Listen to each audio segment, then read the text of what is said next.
안녕하십니까? RFS 2020년 2학기 공개 세미나를 진행하게 된 28기 이도영입니다. RFS에서 어떤 활동을 하는지 세부적으로 보여드리기 위해서 LG화학이라는 기업을 분석하며 설명해 드리도록 하겠습니다. 세미나는 다음과 같은 순서로 진행됩니다.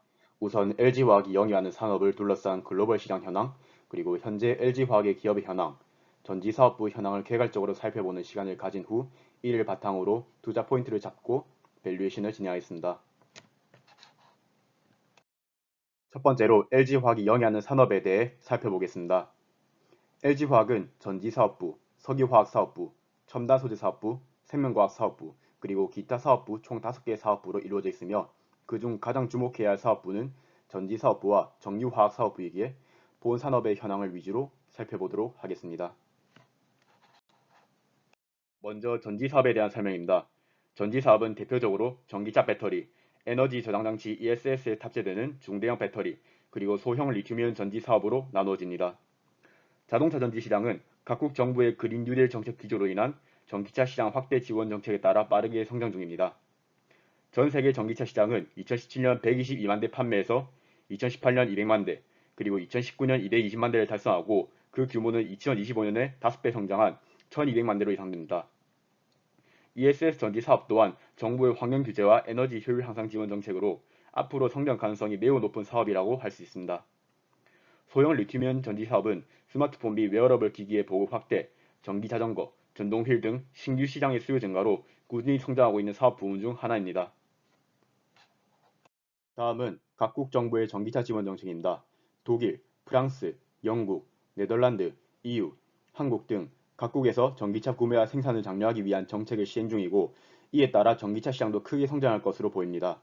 한국의 경우 구매 보조금 지원과 더불어 차량 등록 지역에 따른 추가 지원금을 지급하는 정책을 시행하고 있으며 파생되는 추가 전기차 수요는 LG화학의 향후 매출에 긍정적인 영향을 미칠 것으로 보입니다. 다음 그래프는 전지사업 세부시장별 전망 그래프입니다. 전지사업 총 성장 전망은 다음과 같으며 전기차 판매량, 그리고 글로벌 ESS 시장, 그리고 소형전지 시장은 향후 몇 년간 가파른 성장세를 그릴 것으로 예상됩니다. 다음으로 석유화학 산업입니다.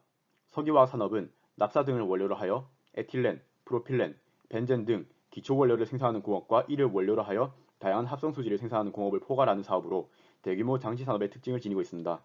또한 업종 특성상 유가 변동에 매우 민감한 것으로 알려져 있습니다. 석유화학 산업은 LG화학의 매출에서 평균적으로 62%를 점유하고 있어 중요한 산업이기에 산업 설명에서 다뤘고, 그리고 다음 그래프에서 알 수 있듯이 시장을 성숙기에 속하고 있어 성장세는 약하지만 최근 유가 하락 기조의 영향으로 석유화학 산업에 속한 기업들의 원가 절감 가능성이 확대되는 경향을 보입니다. 다음으로 LG화학의 현황에 대해 알아보겠습니다. LG화학은 석유화학, 전지, 첨단소재, 생명과학, 기타 부문의 사업을 영위 중이며 주요 제품으로는 석유화학 사업의 PVC, ABS와 전지사업 부문의 자동차 전지, ESS 전지, 소형 리튬이온 전지, 첨단 산업의 LCD 재료와 OLED 재료가 있습니다. 현재 LG화학의 매출에서 석유화학 사업이 49.3%로 가장 큰 비중을 차지하고 전지 사업이 37%로 2순위를 차지하고 있으나 석유 사업의 성숙기와 자동차 전지 사업의 향후 성장성으로 인해 석유화학 사업의 비중은 감소하는 반면 전지 사업의 비중은 급증하며 장래 매출 드라이버로서의 입지를 다지고 있습니다. 동시에 아래 표를 보면 전지 사업 부문의 총 투자 금액이 타 사업 부문의 총 투자 금액 대비 확연한 차이를 보여주며 전지 사업이 향후 매출을 주도하는 산업이 될 것임을 확신할 수 있습니다. 이제 LG화학의 주요 산업이자 투자 포인트의 핵심인 전지사업부에 대해 더욱 세부적으로 알아보겠습니다. LG화학 전지사업부는 연평균 매출 성장률 전년 대비 24.73%라는 수치를 기록하며 2024년 기준 매출액 차지 비용이 40.72%까지 상승할 것으로 예측됩니다. 이 그래프는 연간 전기차용 배터리 사용량 기준의 시장 점유율을 나타냅니다. 현재 LG화학은 2020년 2분기 기준 글로벌 전기차 배터리 시장에서 점유율 1위를 유지하고 있으며 작년 1, 2분기 대비 올해 1, 2분기에 LG화학 전기차 배터리 이용량이 82% 증가하며 높은 성장세를 보이고 있습니다. 현재 LG화학은 전기차 시장의 발전에 발맞추어 하이니켈 배터리 개발에 중점을 두고 연구 개발 활동을 진행 중입니다. 전기차 배터리 핵심 소재인 양극재에서 니켈의 에너지를 담당해 니켈 비중이 높을수록 전기차 주행 거리는 길어지고 코발트는 양극재 고가의 원재료로 함량을 줄일수록 배터리 원가가 낮아집니다. 즉, 하이니켈 배터리란 코발트보다 니켈의 비중이 매우 큰 배터리로 NCM712와 NCMA 배터리가 있으며 LG화학은 이를 중점적으로 개발함으로써 전기차 시장에 주목하고 있습니다. 이제 투자 포인트에 대해 살펴보겠습니다. 첫 번째, 전기차 시장의 확대입니다. 각국의 지원 정책과 니즈 증가에 따라 글로벌 전기차 시장 규모는 2025년에 1200만 대 이상으로 5배가량 커질 것으로 예측되고, 이에 따라 글로벌 전기차 배터리 시장 규모는 연평균 전년 대비 45.41% 성장할 것으로 예측됩니다. 결과적으로 올해 상반기 전기차 배터리 시장 점유율 순위에서 1위를 차지한 LG화학의 매출이 앞으로 더욱 증가할 것이라고 충분히 기대해 볼 수 있습니다. 두 번째, 생산 능력 확대 및 기술력 향상입니다. 아래 표는 2020년 기준 증설 중인 공장 목록입니다. 총 투자 금액을 살펴보면 전지사업 부문 증설 투자액이 타 사업 부문 증설 투자액과 큰 차이를 보입니다.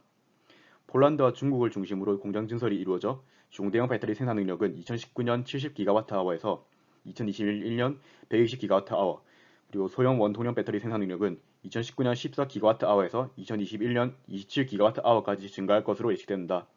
또한 앞서 말했듯이 하이니켈 배터리 기술력 확보를 통해 원가 절감과 매출 증가를 기대할 수 있습니다. 세 번째, 저유가 기조 지속으로 제품 스프레드 개선을 기대할 수 있습니다. 석유화학사의 원재료인 나프타는 원유 정제 과정에 생산되어 유가 높은 상한계를 가지는데, 현재 국제 원유 가격과 나프타 하락세에 있어 현재 나프타 가격은 약 $300입니다. 이는 석유화학산업 부분의 주요 제품인 ABS, PVC의 스프레드 개선으로 이어질 것입니다. 최근 국제 유가가 일시적으로 상승하는 것은 미국의 원유 재고 감소 이슈로 인해 일시 상승한 것으로, 코로나19의 꾸준한 확산으로 인해 원유 수요 감소로 인한 저유가 기조 지속을 막을 수 없을 것으로 판단됩니다. 이에 따라 석유화학 산업 부문의 스프레드 개선 효과를 지속적으로 얻을 수 있을 것으로 예상합니다. 다음으로 밸류에이션 진행하겠습니다. 밸류에이션은 기업의 향후 매출액과 세부 비용을 추정하고 다양한 기법을 활용하여 기업의 목표 주가를 추정하는 과정입니다. 밸류에이션은 매출액을 추정한 다음 매출원가, 판관비 등 세부 비용을 추정한 순으로 진행됩니다. LG화학의 경우 영위 중인 전지, 석유화학, 첨단산업, 생명과학, 기타 산업의 시장 규모와 전망 자료를 공신력 있는 통계청이나 리서치 기관에서 가져왔고, 사업별 시장 규모 성장률 전망과 시장 점유율을 곱하여 사업 부문별 매출 성장률을 추정하였습니다. 이에 코로나19로 인한 매출 타격을 고려하기 위해 2019년 상반기 대비 2020년 상반기 매출액 감소율 마이너스 1.101%를 추정 매출액에 반영하였습니다. 코로나19 팬데믹에도 매출액 타격이 작았던 원인은 LG화학의 고국가 제품 등 다운스트림 제품의 견조한 실적으로 일정 수익을 예상할 수 있었던 것으로 보입니다. 다음으로 매출 원가를 추정하면 과거 5개년간 매출 원가율이 0.8로 거의 일정함을 확인할 수 있습니다. 이 추세를 반영하되 투자 포인트에서 제시했던 유가 하락으로 인한 석유화학 제품 원가 구조 개선을 반영하기 위해서 석유화학 산업의 원재료비와 유가의 관계를 분석했습니다.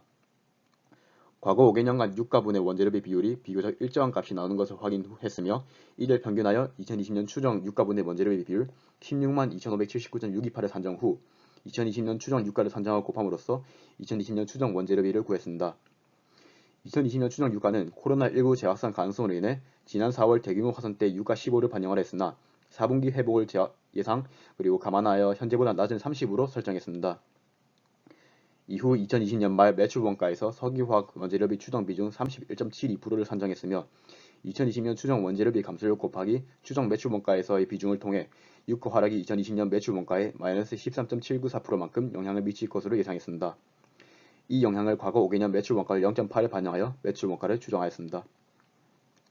판매비와 관리비는 매출액 대비 9에서 11%대에서 과거 몇 년간 일정하게 유지했던 추세를 감안하여 매출액 대비 비율을 평균 내어 추정하였고, 판관비와 매출 원가에 포함되었던 감가상각비는 현금 흐름표에서 정보를 얻어 과거 몇 년간 5, 6%대에서 형성된 매출액 대비 유무형자산 상각비 비중을 가중평균하여 추정하였습니다. 기타 영업외 수익과 기타 영업외 비용도 동일한 논리로 추정하였습니다. 이자 비용의 경우 전지산업 중심 공장 증설이 활발히 진행됨에 따라 차입금이 크게 증가했음을 감안하여 전년 대비 차입금 규모 급증 추세가 이어질 것이라고 가정했고, 차입금 증가율에 전년도 이자 비용을 반영하여 추정하였습니다. 단 2020년 기준 전체 산업 공장 증설이 70% 이상 완료됐다는 점을 감안하여 2021년부터는 차입금 증가율이 둔화될 것이라 가정하였습니다.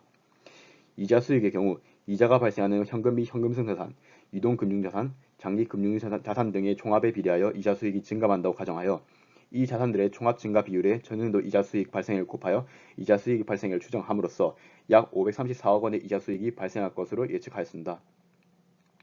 위에서 산정한 매출액의 매출원가, 판관비, 이자 손익, 기타 영업의 손익을 차감 후 법인세율 23%를 적용하여 2020년 추정 NI를 3조 7,850억 원으로 선정하였으며 이후 동일 논리로 2024년까지 NI를 추정하였습니다.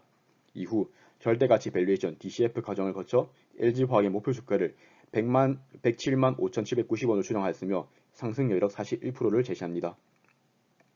공개 세미나는 이것으로 마치도록 하겠습니다. 이 세미나가 RFS에서 진행하는 활동이 무엇인지에 대해 궁금증을 해소하는 데 도움이 되었기를 바랍니다. 감사합니다.